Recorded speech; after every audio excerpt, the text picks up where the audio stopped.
Bueno, vamos a comentar lo más rápido posible, así después tenemos un descanso, el tema de la retinopatía diabética. Nos vamos a referir fundamentalmente, porque ustedes se dan cuenta que es enorme, nos vamos a referir fundamentalmente a las alteraciones que vamos a encontrar en la parte periférica cuando hacemos los exámenes.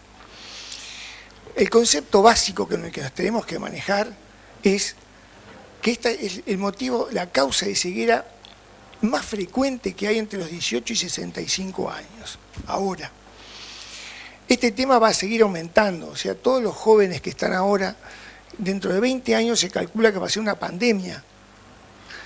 Entonces, este tipo de afección lo van a tener prácticamente todos los días en un consultorio.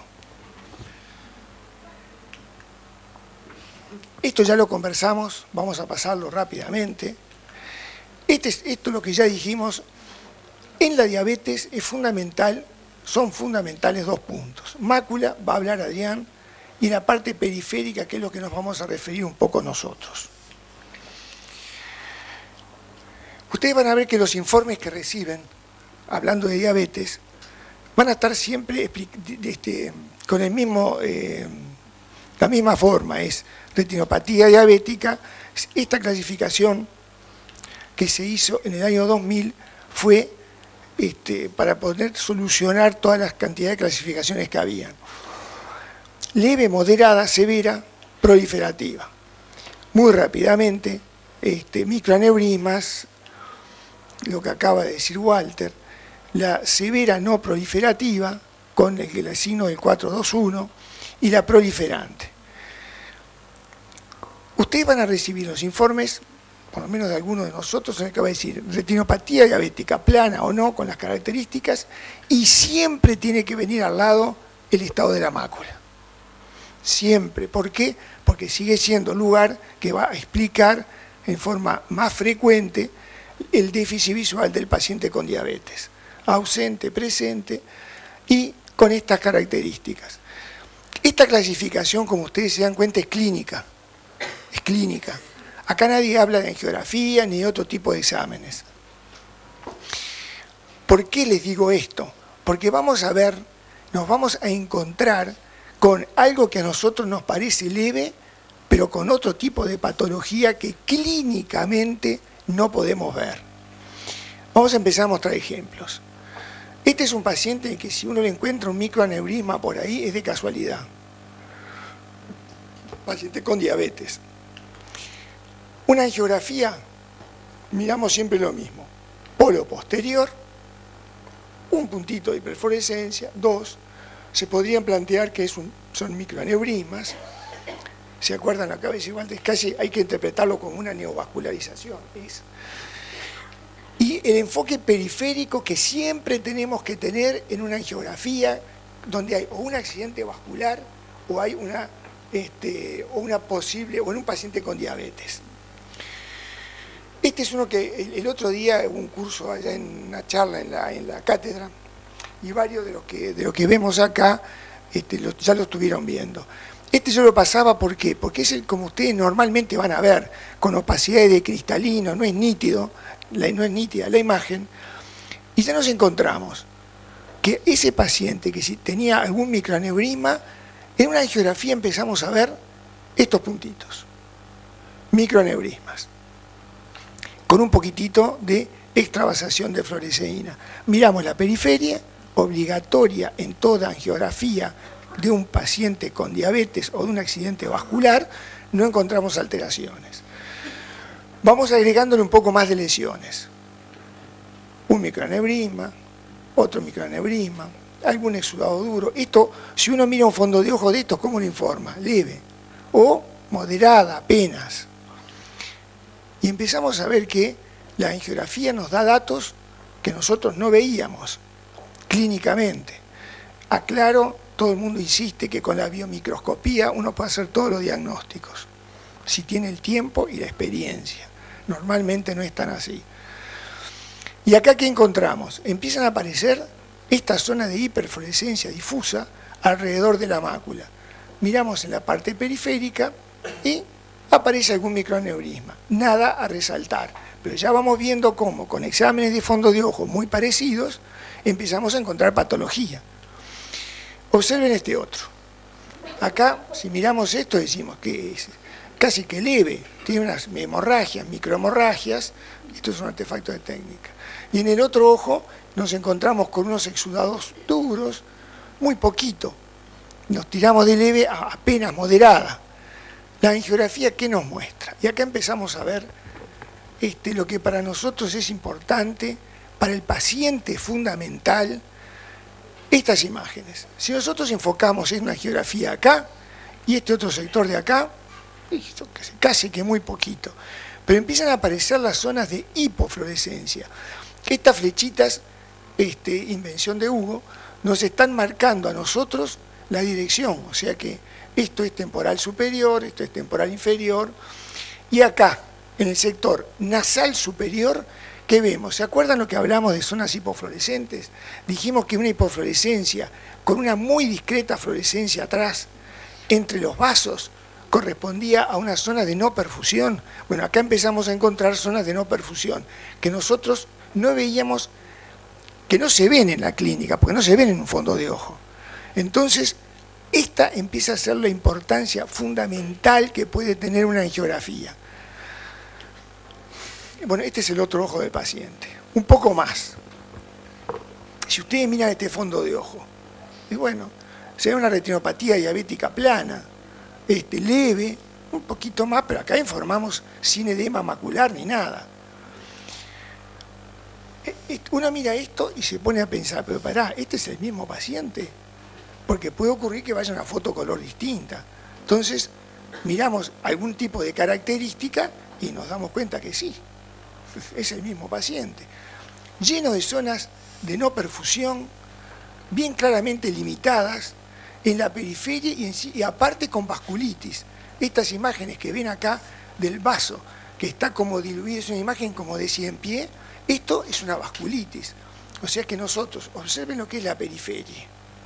Este es un paciente que puede tener muy buena visión. Esto es un artefacto de técnica, esta raya, por favor. Si volvemos a mirar la fotocolor, observan que comparado con esto casi que es nada que ver. Sigo insistiendo en los enfoques estos que son los que a ustedes y a nosotros nos van a dar un valor y al paciente. Va a tener un valor importante. ¿Qué pueden encontrarse ustedes?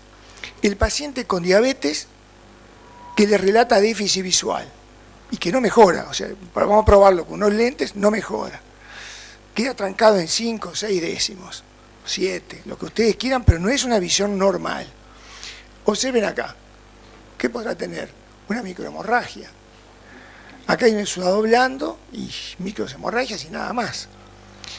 Este es un paciente, uno piensa, qué mal que ligó, ¿no? Justo los 2 microaneurismas a este nivel. Si ustedes piensan que esto es raro, totalmente equivocados. Esto es una imagen que estamos viendo casi que en forma permanente, no permanente, pero muy seguido en el CETAO con el examen de los pacientes con diabetes. Estas microaneurismas les extravasaron y en la tardía aparece todo lo que hablamos cuando hablamos de angiografía, un edema macular que empieza a ser quístico.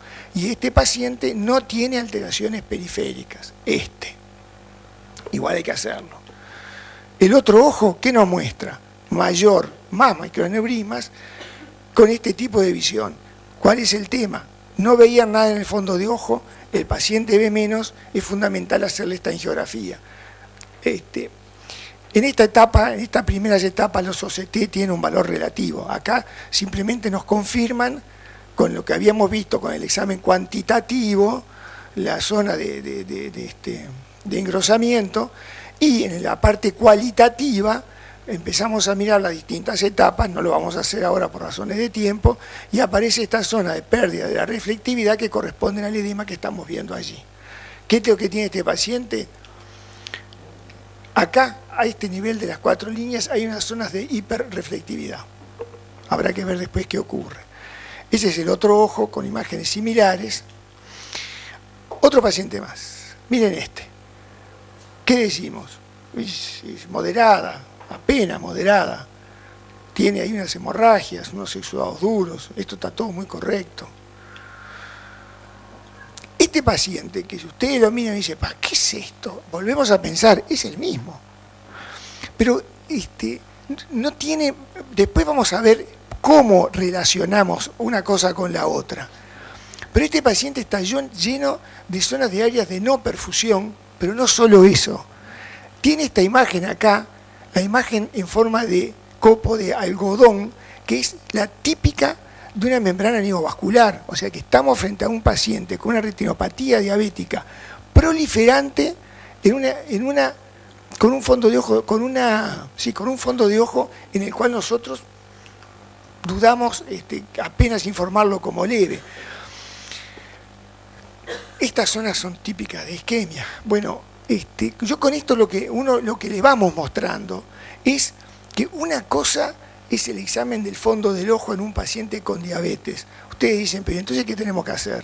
¿Una angiografía a todos los pacientes con diabetes? No. Vamos a ver después cómo nos vamos a tener que orientar en este tipo de pacientes. Observen,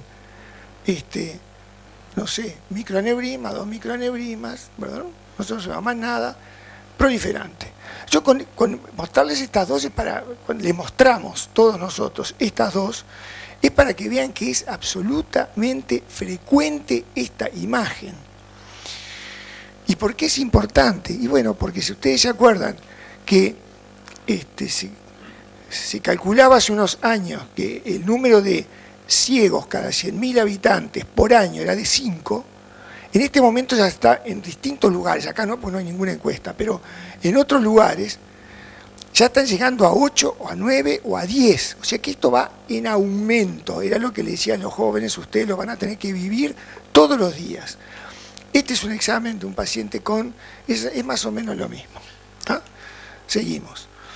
Ya estamos en una etapa más avanzada, con exudados duros, podemos decir una etapa moderada, casi severa.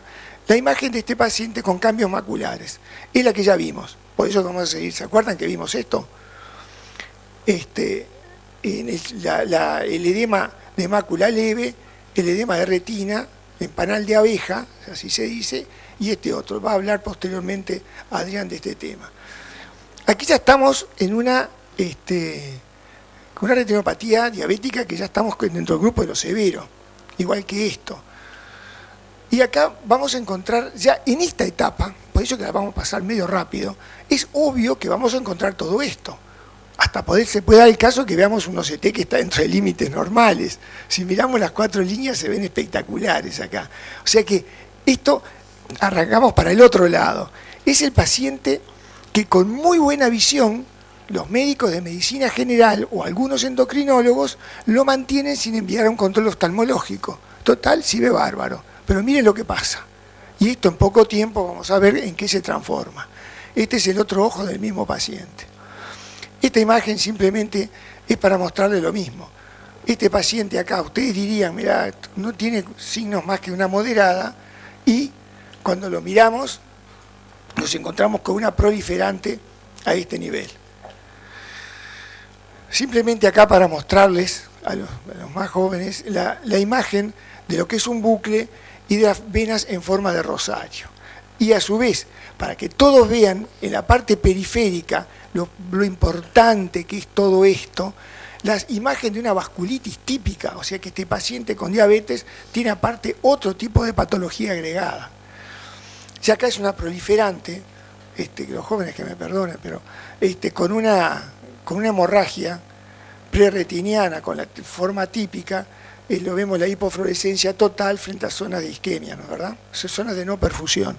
Y allá arriba tenemos un bucle. Esto es prácticamente lo mismo. En este otro paciente, en este paciente lo que teníamos fue una imagen que ya habíamos visto en parte, la hemorragia que tenemos acá, y ¿qué observamos? El paciente tiene, tiene un déficit visual, ven que tiene todo en la tardía un edema, y acá tienen el OCT, que como ya hablamos, es un compendio de patología, de membranas epirretinianas, de edema de mácula y desprendimiento neurosensorial, y aparte tiene la alteración que se ve solamente esta de las 4 líneas, estas 2, pero faltan el resto. Esto es el examen que puede tener valor para hacer el OCT. ¿Por qué? Es muy probable que a un paciente de este tipo se le ofrezca una inyección intravítrea. Y bueno, hay que avisarle al paciente con esto que la recuperación de la visión puede ser muy relativa. Aparte que pueda volver posteriormente, como explicó Walter recién. Bueno, pero aparte de eso ya sabemos que la situación anatómica no es de las mejores. En este otro ojo de ese mismo paciente no es tan así. Se observan mejor estas líneas, pero vemos en la parte periférica las mismas alteraciones que habíamos observado. Ya esto es mayor. Para los jóvenes. Era para que vieran las formas en venas de Rosario y estas puntitas de acá que son los IRMA, lo que explicó Walter recién, con esto en forma de 100 pies, que es una vasculitis periférica. Hay veces que nosotros encontramos más que la retinopatía diabética. Este es un caso en que miramos esta acá, no vemos mayor patología, aparte de la diabetes, y ustedes encuentran que hay accidentes vasculares. O sea que con una retinopatía diabética vamos a encontrar asociado otra patología, podemos encontrar. Este es un paciente con un accidente vascular de vena central asociado a la patología. Entonces acá viene lo que estamos hablando. ¿Qué importancia tiene el OCT, como dijimos al principio, en relación a los tratamientos? Este es un paciente que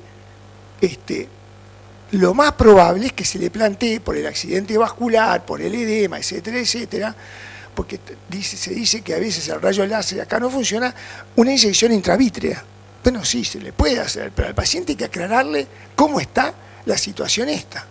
Es decir, para que no crear falsas expectativas que después se nos pueden caer a nosotros en contra.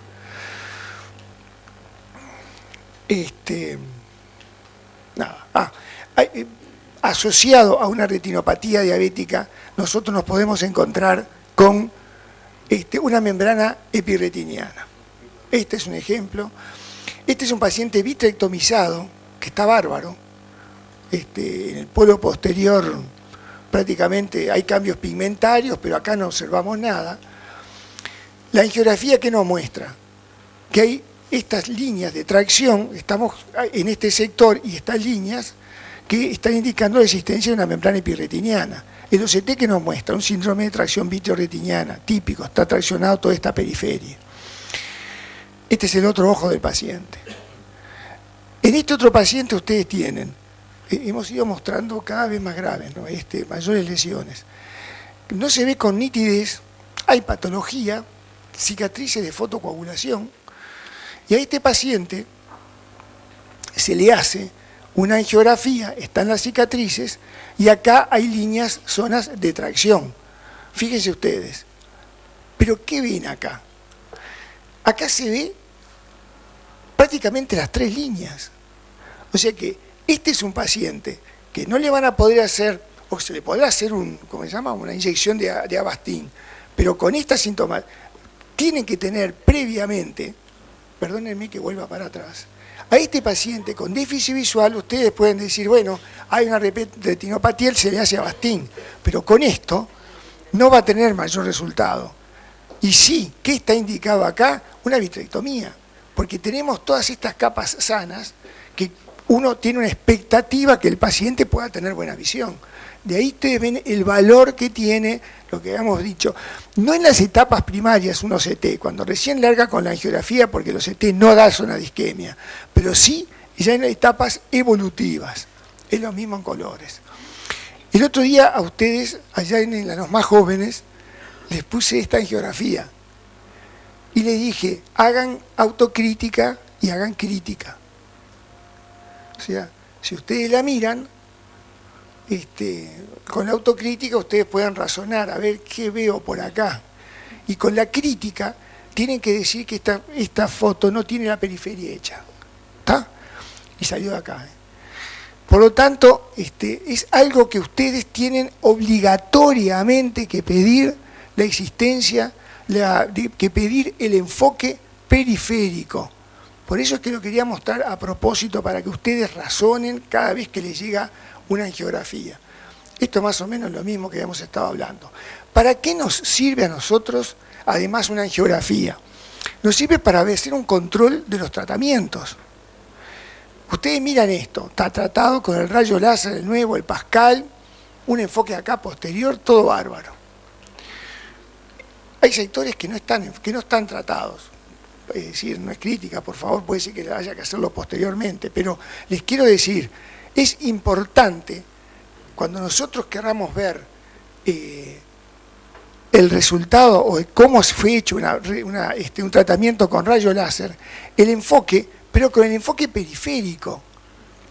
Porque si no, podemos tener esta imagen, todo con disparos, y creer que está todo bárbaro. Miren lo que es esto. ¿Para qué nos sirve la angiografía? Para detectar todas estas zonas de proliferación y de no perfusión con oclusión venosa, con oclusión vascular. ¿Ustedes creen que esto es poco frecuente? Se ve a cada rato igual que los otros tipos de lesiones. Acá hay una isquemia total. Y este paciente capaz que se le ocurre tener una visión bastante buena porque ven que acá, bueno, hay un edema. Pero esto requiere un tratamiento porque de acá se liberan todas las sustancias, todo lo teórico. Estamos acá encarando el tema práctico. No sé si conceptualmente se dieron cuenta de lo fundamental que es el tema del estudio de la periferia en un paciente con diabetes. ¿Para qué es que nos sirve a nosotros una angiografía en estos casos? Fundamentalmente para detectar zonas de no perfusión, zonas de neovascularización, zonas de extravasación o de patología agregada, para valorar tratamientos y nos sirve como complemento con los OCT en los distintos diagnósticos. Les insisto, primeras etapas la angiografía, posteriormente un OCT. ¿Qué ocurre cuando nosotros tenemos una angiografía en la mano? ¿Qué valor tiene para nosotros y para el paciente? Miren lo que es esto, los riesgos que puede existir en un paciente. Una retinopatía diabética moderada en un año puede ir en un 12% a una retinopatía diabética proliferante, temprana. O puede ir a una retinopatía de mayor riesgo en un 3,5%. Una retinopatía diabética no proliferativa severa en un año, entiendan bien, en un año puede ser proliferante en un 50%. Son todos pacientes no correctamente controlados. Severa en un 14% y muy severa en un 4,5%. Acá tienen un ejemplo. Esta paciente es del 2009, me parece que fue. Esta es la primera angiografía que se hizo. Ustedes miran, ojo derecho, tiene un edema ahí leve, y alteraciones como las que ya hemos visto. En la periferia también alteraciones. En el ojo izquierdo un poco más, con zonas de no perfusión, pero este sector que aparece con esta alteración.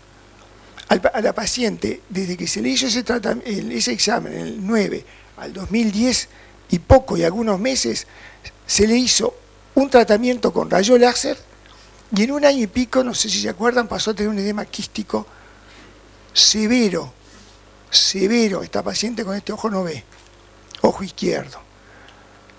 Y en un año y poco le aumentó aquel edema que tenía leve mínimo. Esto es para que ustedes vean que la clasificación que habíamos mostrado es real, existe. O sea, esta es la evolución que tienen los pacientes cuando no están correctamente controlados. Entonces acá viene ya un poquitito, unos minutos, de un encare un poco teórico de todo esto. Esta es la historia que les piden o que se solicita o que les quieren que en Estados Unidos los internos hagan cuando llega un paciente con diabetes. Esta apareció en Ophthalmology. Y fíjense ustedes, dentro de toda esa historia hay dos puntos que están y que son obligatorios. Hemoglobina glucosilada, fluoresceína. En esta historia tipo nosotros tenemos estos dos datos. Entonces acá es cuando yo les dije, vamos a razonar. ¿Le vamos a pedir a todos los pacientes con diabetes una angiografía? Muy difícil. Lo que sí tenemos que entrar a pensar es que si estamos con un paciente con una retinopatía diabética plana, a ese paciente, porque aquí ya entramos en el otro tema, nosotros formamos parte de un equipo cuando vemos a un paciente con diabetes. Un equipo con el paciente y teóricamente un equipo con los otros médicos.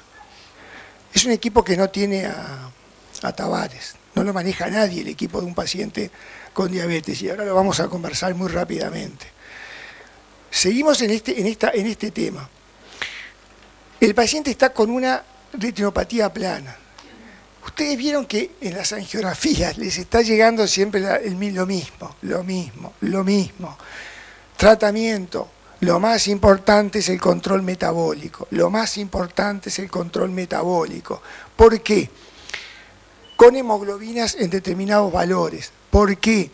Si nosotros tenemos al paciente con aquellos que no veíamos casi nada, con una hemoglobina glucosilada controlada, ese paciente no le vamos a pedir en principio una angiografía, porque la mayoría de las alteraciones se ven fundamentalmente por un mal control.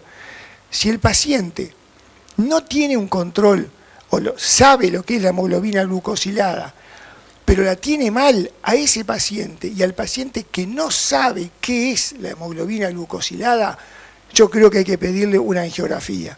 ¿Por qué? Porque tenemos que mirar la periferia y ver si ese paciente no tiene nada. Bueno, a ese paciente se le seguirá controlando. Pero si este paciente tiene lesiones, ahí es cuando entramos nosotros a jugar en otras condiciones.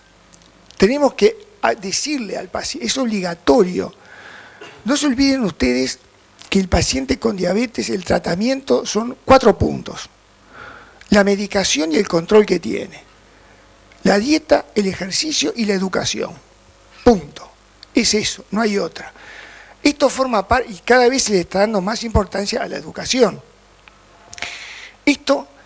Cuando vemos esto, es fundamental explicarle al paciente y al diabetólogo.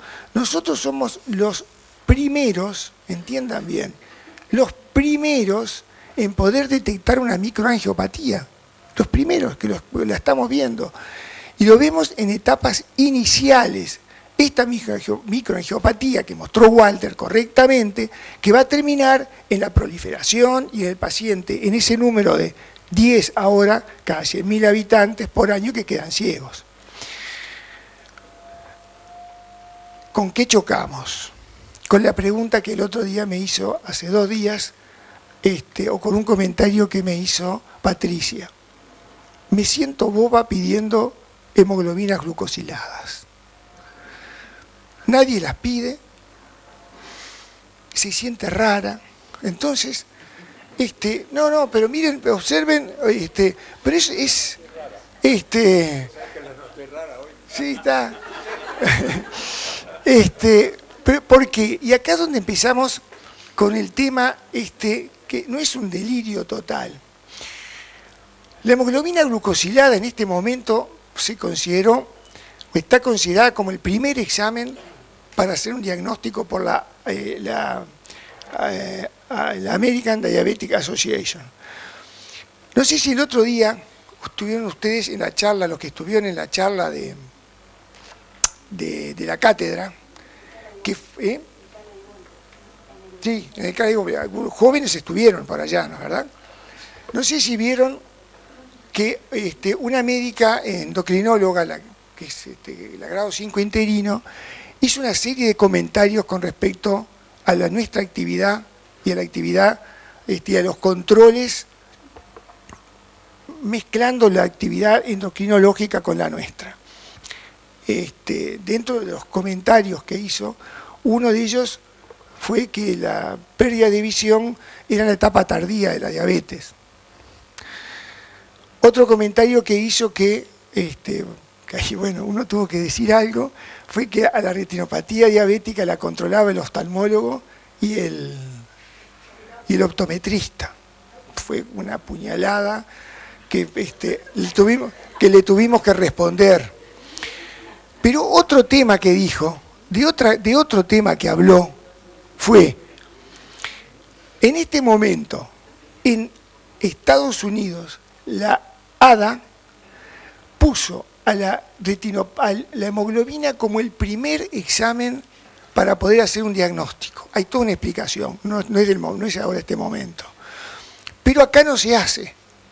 Hace unos días, antes de esa reunión, se habían juntado endocrinólogos con autoridades y habían resuelto seguir con el mismo sistema de las ayunas y de ver cómo está. ¿Alguno de ustedes se acuerda cuál fue el motivo? ¿Por qué dijo que acá no se iba a tomar la hemoglobina glucosilada como un parámetro? Porque es cara y porque requiere un tipo de examen especial, porque es cara. Bueno, entonces, creo, todo esto lo vamos razonando a partir de tener una angiografía en la mano. Creo, yo le dije, la respuesta que le dije a Patricia, es preferible que te sientas mal y no que te tengas que sentar frente a un juez por un juicio que te van a hacer.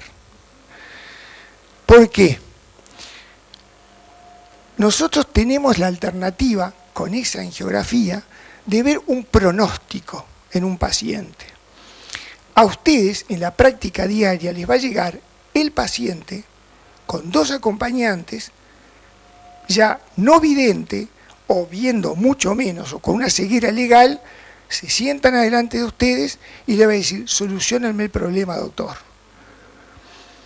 ¿Y ustedes cómo van a enfrentar ese tema? Bajo ningún concepto. Nosotros no podemos asumir responsabilidades que le corresponden, no sé a quién, de darle la hemoglobina glucosilada correspondiente, y no podemos asumir responsabilidades de otros colegas que busquen los motivos que quieran, no hacen las cosas en forma correcta. Colegas extraoftalmológicos. No hay la más mínima idea de actividad en equipo. Por eso que dije en broma, no tenemos altabares. Acá cada uno tira por su lado, pero el gran tema es que ustedes no pueden asumir ir a operar una catarata, no pueden asumir hacer una inyección intravítrea, una vitrectomía en pacientes que no estén, que no estén correctamente controlados. La hemoglobina la tienen que tener, si no, los van a comer a juicios. ¿Por qué? Porque el paciente, donde a usted se les ocurra hacer algo, se les puede complicar. Pero aparte, si no se complica, a los 3 meses el paciente hace una complicación de su propia enfermedad, ¿y quién es el culpable? El que lo pinchó, el que lo operó, el que le hizo la vitrectomía. Por lo tanto, nosotros, insisto, no podemos asumir responsabilidades y errores de o aparatos gubernamentales o de médicos. Yo creo que en eso tenemos que ser muy claros. Fíjese que a este concepto llegamos, no es un delirio, con una angiografía en la mano. ¿Tá? El otro día, y ya termino, el otro día se me ocurrió presentar un video de 4 segundos en el curso. El año pasado en la academia hubo una discusión en un curso y un médico joven terminó pasando un video diciendo, por favor, tenemos que cuidarnos que no les pase esto, a lo que le ocurre en el video, a un pescador. Entonces, con diabetes. Entonces lo pasé, lo voy a volver a pasar ahora, pero aclarado un poco, porque que pasé el otro día, algunos no entendieron que el pescadito era la diabetes. Otros lo entendieron, y otros, como Guillermo, entendió que los pacientes con diabetes no tendrían que ir a pescar. Entonces, en vista de todo eso, es que yo les voy a, y ya termino, les voy a mostrar algo que tiene su valor. ADA, American Diabetic Association, ¿tá? Estos manejan todo acá, el 95%, no lo dirán, pero es copia de lo que se hace a este nivel. excepto cuando ponen que la hemoglobina es muy cara. Pero si no, el resto, todo acá. ¿Qué sacada? Acá no se ve tan bien, son 3 nenitas preciosas. ¿Qué dice? Elija una de estas nenas. ¿Por qué? Porque como va la situación, y va a seguir o peor, una de estas 3, nacidas en el año 2000, va a tener diabetes. Eso es como se viene la mano. O sea, es así. Este es otro dibujito de un nene con diabetes. O sea, una de estas 3 nenas se ocurrió tener la diabetes y este es Ramiro, es un chiquito que acá se hizo se le pidió a niños que dibujaran qué era la insulina y el chiquito hizo esto. El tema es, ¿qué puede ocurrir con este chiquito? Si nosotros lo aceptamos obeso, si lo aceptamos con una hemoglobina, que no nos interesa la hemoglobina glucosilada, si lo aceptamos con angiografías que no nos muestren la periferia, que no nos muestren correctamente el estado de la retina, o con OCT posteriores que no nos muestren exámenes correctos, si los aceptamos con una retinopatía diabética proliferante y con pastillitas, todos sabemos que se necesita insulina, no nos vamos a nosotros a indicarla, pero sí podemos pensar un poco en el paciente. Si a este chiquito lo aceptamos, aquella nenita que fue este chiquito, lo aceptamos, ¿qué es lo que le puede pasar? ¿Me lo pasás de ahí? Bien. Es la historia del pescador con diabetes. Aquella nenita preciosa fue el nenito y ese paciente, ¿qué le puede ocurrir? Le puede ocurrir esto. La misma, el mismo,